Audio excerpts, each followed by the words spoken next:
En Libye, la découverte des charniers se poursuit. 10 corps ont été exhumés ce week-end.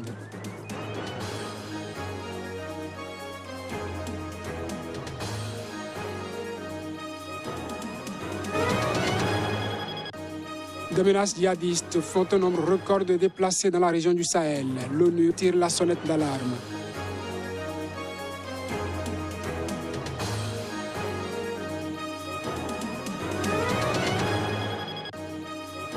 La Côte d'Ivoire enterre ses soldats tombés au Mali. Leurs dépouilles ont été rapatriées.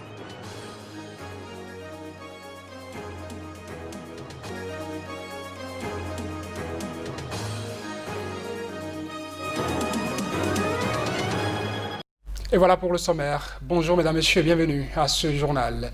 Des Libyens pris autour de corps exhumés d'une fosse commune sur la place des Martyrs à Tripoli.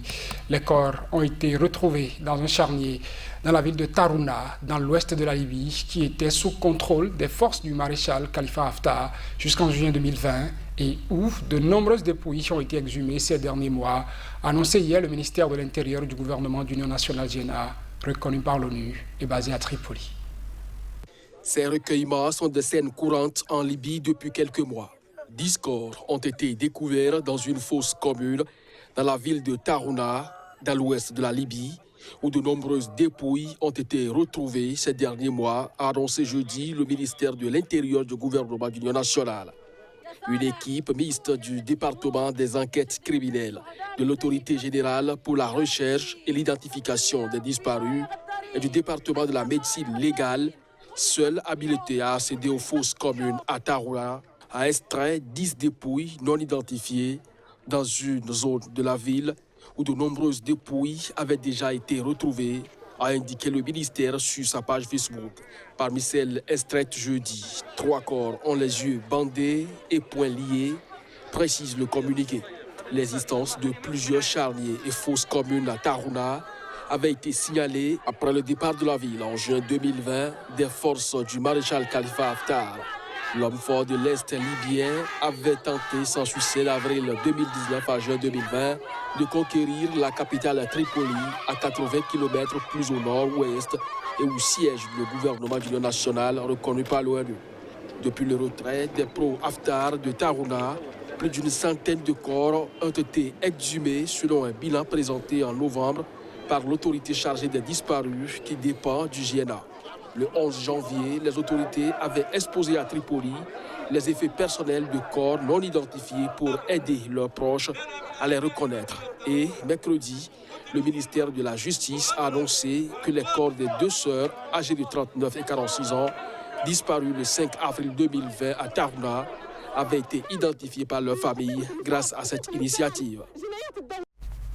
2 millions de personnes ont été déplacées à l'intérieur de leur propre pays dans la région du Sahel en Afrique, en proie notamment à des violences djihadistes, un niveau jamais atteint, a indiqué l'Organisation des Nations Unies. Ce week-end, reportage.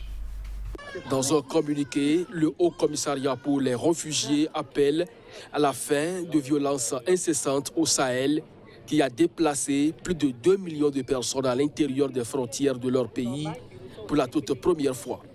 Les déplacements internes dans la région, qui comprend le Burkina Faso, le Tchad, le Mali et le Niger, ont quadruplé en 2 ans seulement, alors que le nombre de déplacés internes s'élevait à 490 000 au début de 2019. Plus de la moitié des déplacés internes dans la région sont des Burkinabés. Rien que depuis le début de l'année, les violences au Niger et au Burkina Faso ont forcé plus de 21 000 personnes à fuir leur foyer et à chercher refuge dans leur propre pays selon le HCR. Et au Burkina Faso, depuis le 31 décembre, une série d'attaques armées contre la ville de Koumbri et les villages voisins dans le nord du pays ont déplacé plus de 11 000 personnes. La plupart d'entre elles sont des femmes et des enfants qui ont fui la nuit après que les assaillants ont commencé à tirer sur leurs maisons. Le Sahel accueille également plus de 850 000 réfugiés principalement originaires du Mali. Le Sahel abrite certains des pays parmi les moins développés au monde et les communautés qui accueillent les déplacés ont atteint un point de rupture selon le HCR. Et alors que les besoins de la population augmentent, la réponse humanitaire est-elle dangereusement débordée, a averti le HCR qui exhorte la communauté internationale à redoubler son soutien envers la région. L'agence de l'ONU demande aux États d'agir maintenant pour aider les pays du Sahel à lutter contre les causes profondes de ce déplacement forcé, pour stimuler le développement stratégique et durable, ainsi que pour renforcer les institutions telles que les écoles et les hôpitaux, dont beaucoup ont fermé en raison de la violence persistante. Le secrétaire général adjoint des Nations Unies, Jean-Pierre Lacroix, en visite au Mali pour faire le point sur l'effort de paix et rencontrer les autorités de transition mises en place par les militaires après le coup d'État d'août 2020, a insisté lors d'un entretien avec l'agence France-Presse sur la nécessité d'adaptation, plutôt que sur le nombre, des effectifs de Barkhane, force anti-djihadiste française, de 5100 soldats au Sahel, alors que la France envisage de réduire le nombre de soldats. Encore une fois, ce n'est pas une question de nombre, ce n'est pas une question de plus ou de moins, c'est une question d'adaptation permanente et c'est un travail qui se poursuit. Une question d'impact. Que pouvons-nous faire pour améliorer encore l'impact ? Il y a énormément de travail qui a été fait. Je le rappelle, malgré les pertes qui sont évidemment regrettables du début de l'année, nous avions eu beaucoup moins de morts malgré un nombre accru d'attaques l'année dernière. S'il y a des groupes ou des éléments de groupes djihadistes ou terroristes qui peuvent être amenés ou encouragés ou vouloir venir à la table de négociation. Parce qu'une négociation, c'est forcément un partenariat, c'est forcément quelque chose qui suppose au départ, au minimum, la volonté de s'asseoir à la table de négociation.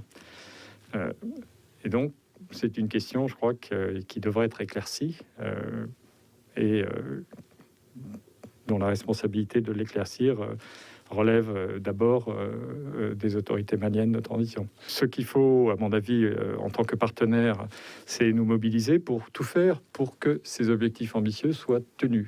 C'est important de tenir ces délais, bien sûr, c'est ambitieux, mais il y a toujours une vertu propre dans des délais ambitieux. Ça met la pression et ça permet de faire avancer les choses probablement à un rythme plus soutenu.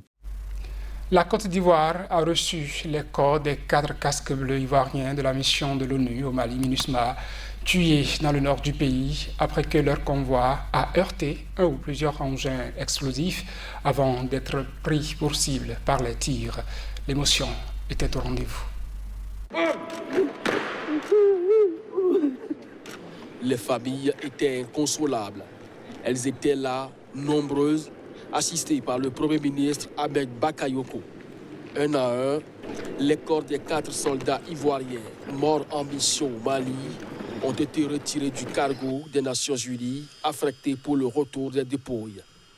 Ces soldats ivoiriens font partie des nombreuses victimes en cette année 2020 au Mali du fait des attaques djihadistes. L'attaque qui leur a coûté la vie a aussi fait 5 blessés, ont rapporté des sources sécuritaires maliennes. L'un des blessés est dans un état critique, a précisé un médecin, également sous couvert de l'anonymat.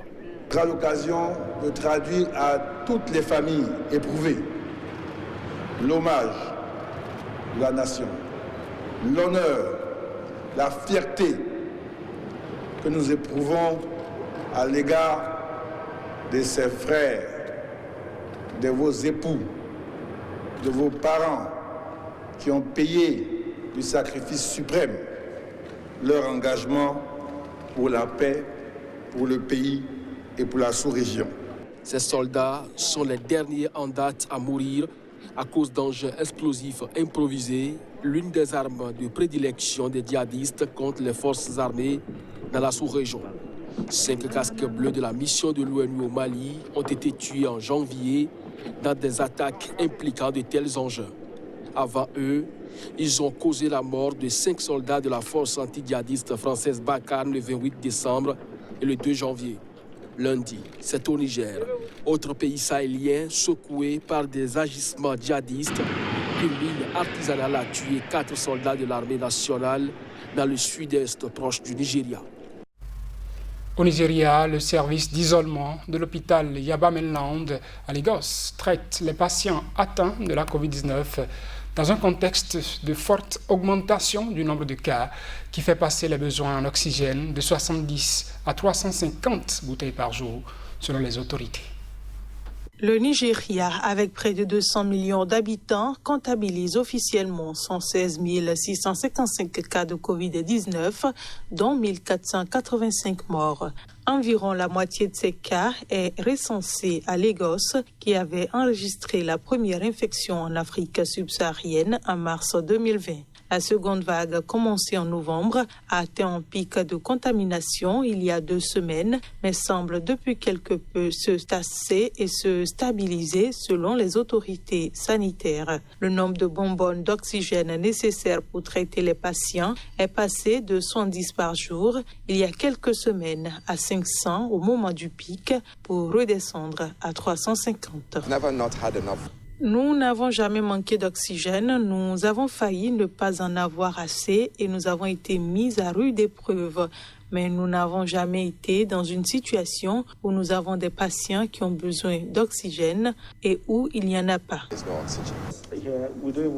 Certains d'entre nous ici ne dorment même pas la nuit parce que nous avons des appels, nous devons aller soigner des patients. Certains d'entre nous ne partent pas, nous restons à l'hôpital 2 jours, 3 jours, voire certains 5 jours.